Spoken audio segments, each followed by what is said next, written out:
New York is home to some of the most famous art museums in the world, but stepping outside these museum walls opens you up to one of the globe's largest street art collections. With so much to take in, you'll need a guide to find the best the city has to offer. And that's where Gabe Schoenberg comes in. He's an expert on the New York street art and graffiti scene and the owner of Graph Tours, the city's first tour dedicated to urban art.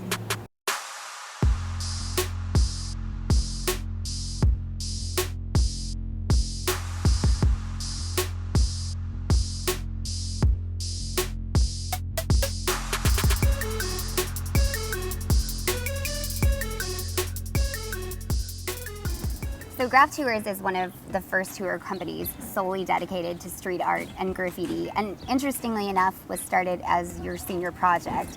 So tell us a little bit about your background and how that led to Graph Tours. I was living in Buenos Aires in Argentina, and the people over there have a very tremendous illegal street art culture. And kind of watching it grow, I was so fascinated by the scene. I was really curious about how that scene was playing out here in my hometown of New York City. So I came back and I was looking around for things to do, and through my research I realized that no one was giving a street art tour. So I had this light bulb moment and I decided that I was going to start my own tour, and the first time we did it, 55 people showed up. I said, wow, this is something that people want to see, and there's a niche for this in New York City. So since New York is one of the street art capitals of the world, it has a few different pockets of urban art spaces spanning several neighborhoods. So what are the different tours that you offer, and what can people expect to learn about street art and its history? So we do two major neighborhoods. We have one in downtown Manhattan and one here in Bushwick in Brooklyn. Bushwick has the largest street art gallery outdoors in New York City and is second largest in the entire country. We take a focus over here because this is the best example of street art that you really can view while you're here in New York. Downtown Manhattan is much closer for individuals, and at the same time has its own unique culture and scene. In general, we try and take a look at both the illegal scene and the legal street art scene. So Graph Tours is sort of known for pointing out hidden works, often by notable artists. So what are some of the secret pieces that people can expect to see on a tour? Basically, it's my job to know where the best street art is. So if you take a look at 25th Street and Lexington Avenue, there's a secret art hotel called the Ye Old Carlton Arms. And inside the hotel there's actually an entire room that was painted by Banksy. That's probably the best example of a secret Banksy. There are a couple of other ones throughout the city, including one on 79th Street and Broadway, and one in Greenpoint in Brooklyn. So there are several beautification projects like Centrifuge Public Art Project and the Bushwick Collective. So can you tell us a little bit more about these public art initiatives? Well, actually, the Bushwick Collective is made up of about 30% of international artists. You have people from Chile, Brazil, Australia, New Zealand, and even places like Mexico City and Argentina. This is an international collective, and you have a diversity that is really second to none here in Bushwick. On the other hand, downtown Manhattan is much more of the New York scene. You have much more of the kind of classic graffiti taggers. Graffiti got its start as an illegal art culture, but from its beginning it's had social and political narratives, where the idea is the people that are doing this are trying to do something for themselves and for their communities. These projects are developing a relationship with their community by beautifying it in the hopes of making it a nicer place for everybody to live, to work, and to understand the art culture that has become known as graffiti. So you touched on it a little bit, but street art and graffiti in its early history had sort of a negative stereotype and was often considered a form of vandalism. So can you tell us a little bit more about how this perception has evolved to become something that neighborhoods now embrace and support, and in many instances actually discourages vandalism? Yeah, so graffiti and street art has really evolved through time. It's spawned originally with Taki 183 here in New York City, and has kind of become a not only a cultural phenomenon, but also a phenomenon that's becoming put in museums and galleries alike, along with Picasso and Monet and these other classically trained artists. So it's really become a kind of 360-degree turn from being the kind of low end of society to what some people might consider to be high-end art. So are most of the larger murals that you see commissioned or created with permission from building owners? So the Bushwick Collective is with the permission of the building owners, and it allows them to do legal work throughout the city. Oftentimes graffiti pieces are done illegally, but if it's done illegally, you don't have the time necessary to really create a masterpiece. Most of the works you see around the collective take about a week to produce. So most of them focus around what's called the Bushwick Collective Block Party. It's a time when they close down all of the blocks to traffic and actually invite artists and the community to come at the same time and interact with each other. So one great thing about street art tours is that they are continuously evolving as new pieces go up. So how do you manage to stay up to date with the new artists and works? Well, you really got to make an effort to really be part of the culture. You have to go to the shows, you have to support the artists, you have to buy their work, and in turn, they will make you part of their family. And they will tell you when they put up new work. The collective has social media so that you can follow it yourself. And I go about my business trying to make sure I know when new works go up. Works are happening all the time, so it does take some amount of effort to stay on top of it. But if you get a sense of the collective, you know where the new walls go up over time. Graph Tours not only offers tours, but you also offer lessons and workshops taught by professional street artists, which some schools have even started to incorporate into their fine art education programs. So what different forms of street art do you teach? We have created a hands-on program for students where not only do we teach the finer tips and techniques of aerosol art, but we show how you can take the traditional art forms of tags and throw-ups, which were traditionally done on the subways, in a legal and actually art-specific environment. We take those basic techniques and then we work to complete a finished product or mural on either a New York City wall or a canvas. So since we are here in the Bushwick Collective, should we go check out a couple of your favorite pieces? Sure, let's go.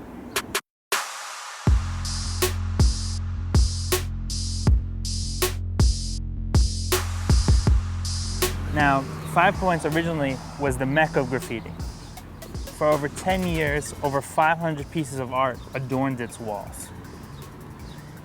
About 8-9 months ago, the owner of the building decided to knock it down. He's making it into condos. Now, people need a new place to paint. So that's why people started coming over here to the Bushwick Collective. Originally, actually, Bushwick Collective was called Bushwick 5 Points in honor of the old 5 Points of Long Island City. Today, now that that's gone, we have kind of the beautiful remnants of what used to be there. This is actually the piece of the old curator of 5 Points. So was 5 Points an illegal graffiti space? 5 Points was legal. It was a curated art space. But the curators and the people that were involved in it mostly were doing illegal work outside of the 5 Points.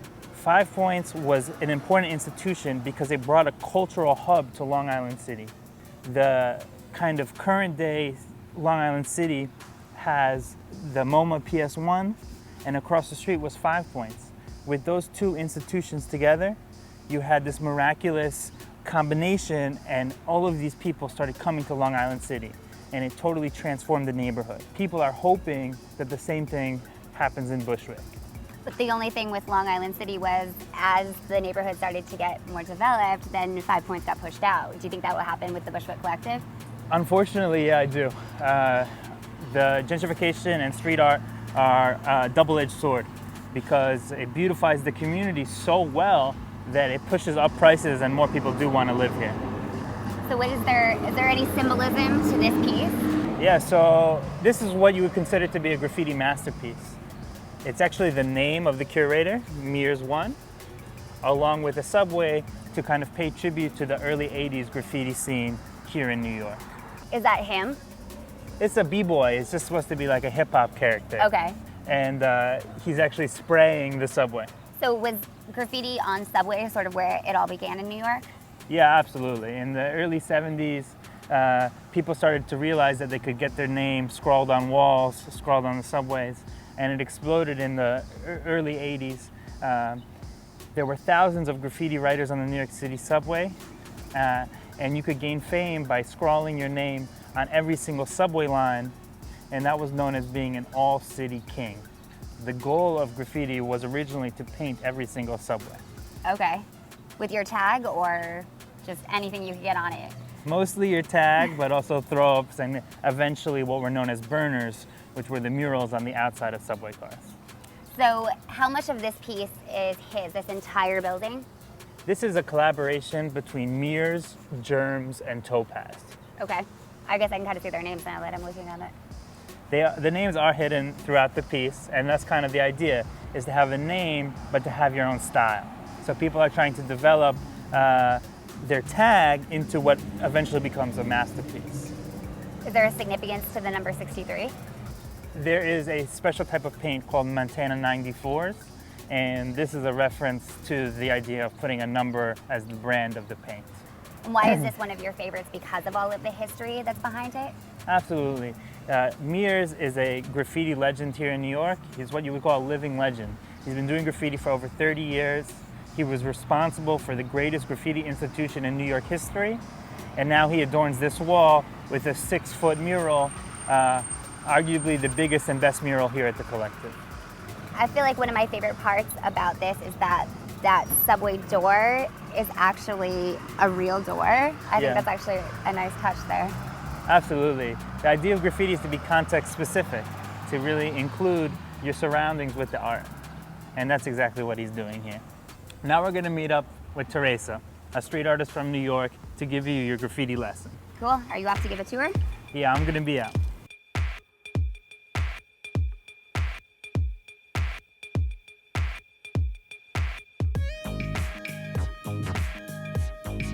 We're going to be painting Yoshi from Super Mario Brothers, and that should be exciting. I already have it sketched out for you, so all I need you to do is fill it in. And so some tricks, well, there's 2 different caps that I use personally. This is the New York Fat Cap, which gives us more broad strokes, and this is a skinny cap. You want to get, you know, kind of close to the canvas. I've just gotten rid of all the technique here. Hand control takes some time to, you know, learn, but once you get used to it, you can apply it a lot faster. And you freehanded this Yeah. pretty quickly. Yeah, it took me maybe like 5 minutes to just freehand it. When you're doing like small spots like this, you can get close to the canvas. Like you almost want to hit the cap on the surface you're painting. How did you get started doing this? Well, I've been painting all my life since I was 8 years old. So I went to art school. For high school, I went to LaGuardia. Okay. It's a specialized art high school in the city. And then after, I double majored in art history and studio art in SUNY Binghamton, upstate. I was just like the only paint medium I've never used is spray paint. And I thought it was just interesting because I saw a lot of, you know, New York City murals, and I was like, maybe I can do this too. So the first time I spray painted, I went to Tough City Tattoos in the Bronx, and they have a backyard where anyone can go and just paint and practice. So, you know, I started off there and then kind of moved my way up to finding walls in this neighborhood and, you know, painting them. I have murals, I have a few murals in Brooklyn, and I have one in the East Village, you know. It's a process, but I think it's worth it. It's fun. Yeah, Do what you love. exactly. I took painting in college. I got a D. So what are the other types of spray painting that you teach? Another demonstration I do is I'll teach people how to do like bubble letters, like throw-up style bubble letters. To really make it pop, like I'll take this darker green and I like do a quick, you know, a little shading, a little, you know, art 101. Should we sign it? We definitely can. Do you want to sign it? Yeah. Any tips on how to tag? Do you call it tagging it? Well, yes, you would call it tagging it. I can demonstrate how, you know, the point of the tag is to do it quickly. Okay. But you still want it to look good. So what I do is like, you know, always have the nozzle close to the surface you're working on, so you get those cleaner lines. I go by RESA, R-E-S-A.